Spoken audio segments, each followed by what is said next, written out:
Hi, I'm Winnie. I'm the founder of vintageheirloom.com, and today we're going to be looking at authenticating Louis Vuitton monogram classic styles. Louis Vuitton is a French luxury goods company that was founded in 1854, and it started making packing trunks for the wealthy during the time when steam train travel was fashionable. The company still continues today, and their classic monogram styles are still very much in demand. As Louis Vuitton has so many styles and variations, today we're just going to look at the classic monogram Speedy bags. The Speedy bag has been around since the 1960s, and it was seen on celebrities of their day such as Audrey Hepburn. The bag design has remained relatively unchanged. An important feature of the Speedy bag is the iconic monogram patterning. The monogram patterning has been around since the early 20th century, and ironically it was designed to combat counterfeiting. The monogram patterning was updated in 1959, and since then the design has remained unchanged. The Speedy comes in 5 different sizes: Speedy 25, 30, 35, 40 and 45. They are so called because of their size. So Speedy 25, which I have here, it's because it's 25 centimeters in width. Unfortunately, the Speedy monogram is one of the most counterfeited bags. So today we're going to discuss and give a brief overview of the differences between a replica and an authentic LV bag. So step 1, we're going to look at the monogram. Here I have a Speedy 25 and a Speedy 35. 25 and a 35.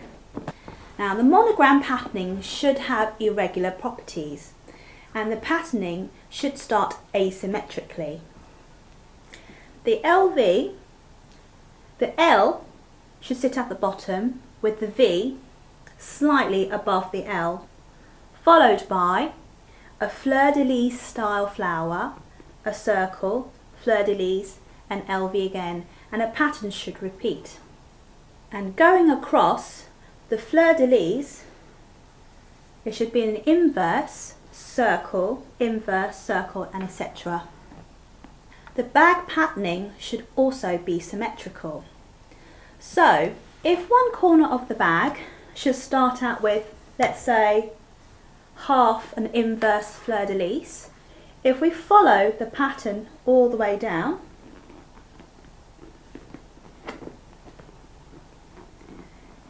it should end up with half a fleur-de-lis, and this formula should repeat at any point in the bag. So if we pick from here half a circle, we should follow the pattern down, and it should end up a half a circle. The rule should always apply going across too. So if it starts half a circle here, it should be half a circle on the opposite side. It should be a mirror image. So if we look at it again here, there's an inverse fleur-de-lis. If we go across, it should finish an inverse fleur-de-lis. And the same again at the top of the bag. It should be a mirror image. So there's 2 flowers, 2 circles, 2 LVs, and so forth and so on. For step 2, we're going to look at the LV monogram patterning. Now, on all authentic Speedies, there will be an upside down LV on the opposite side of the bag. This is because Louis Vuitton uses one continuous piece of leather wrapping the bag back to front. So you can see it's upright here. If we follow the pattern all the way through and flip it over, the LV is upside down. Also, because it's a one continuous piece, there will never be a bottom bag seam. And now step 3, we're going to look at stitching and the handles. Louis Vuitton are very meticulous about stitching. So on the handles, there will always be 5 stitches going across. 1, 2, 3, 4, 5.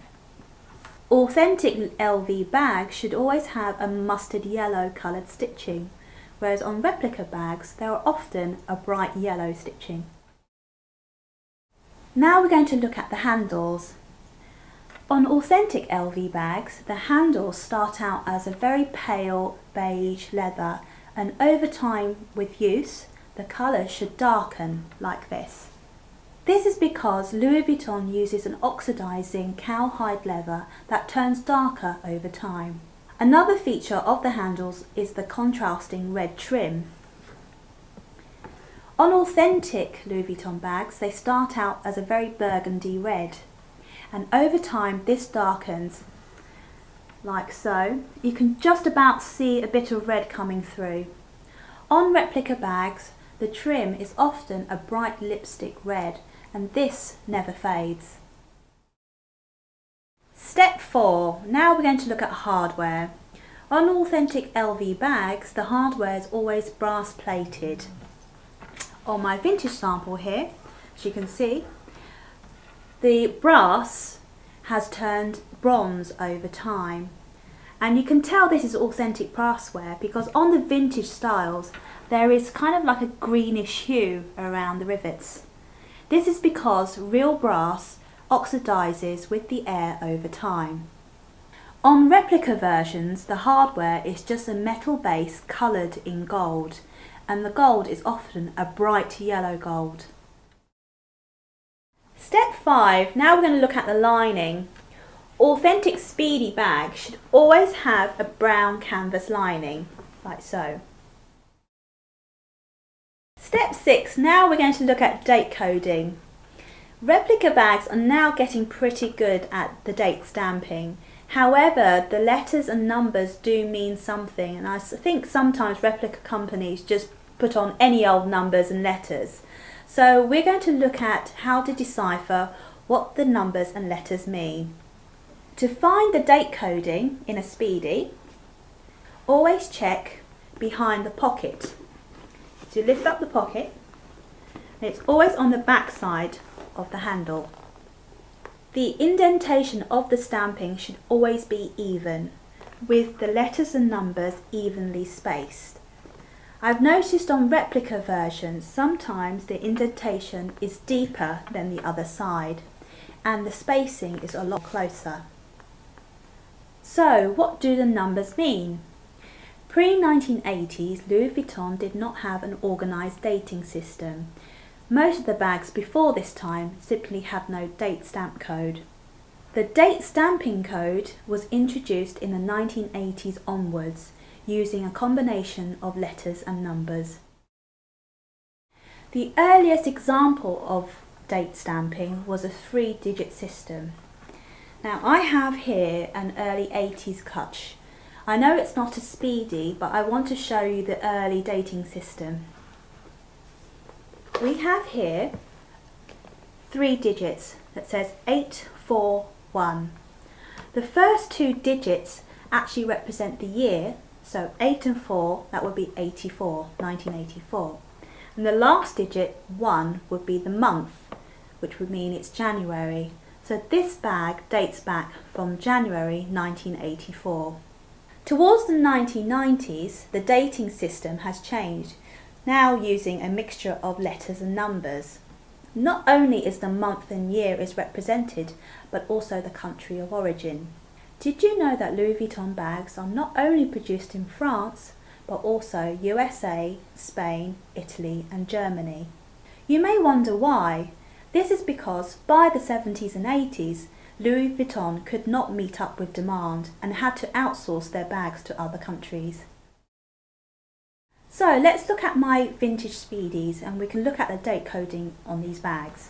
First of all, we'll start with the Speedy 25. Here we have a date coding that has SP0967. I know that SP represents France. Now the 4 digits you can see here, the first and third digit represent the month, and the third and fourth digit represent the year. So for the month 06, that would mean it's June, and 9 and 7 mean it's 97. So this bag tells me it was made in France in June 1997. And let's look at my Speedy 35 here. Lift up the bag. Then on here it says SP1924. So SP, once again, it means it's made in France. So 1 and 2, that means it must be the month of December 12. And the year is 9 and 4, 94. So this bag tells me it was made in France, December 1994. The list of country codes and further dating information will be available on my website vintageheirloom.com. And finally, to conclude, I would say use your common sense. Louis Vuitton bags never ever go on sale, and nor do they have sample sales or sell second of 40 stock. Don't believe websites that say they do. Louis Vuitton is a luxury bag company. Prices start for Speedies from £450 to in excess of £1,000.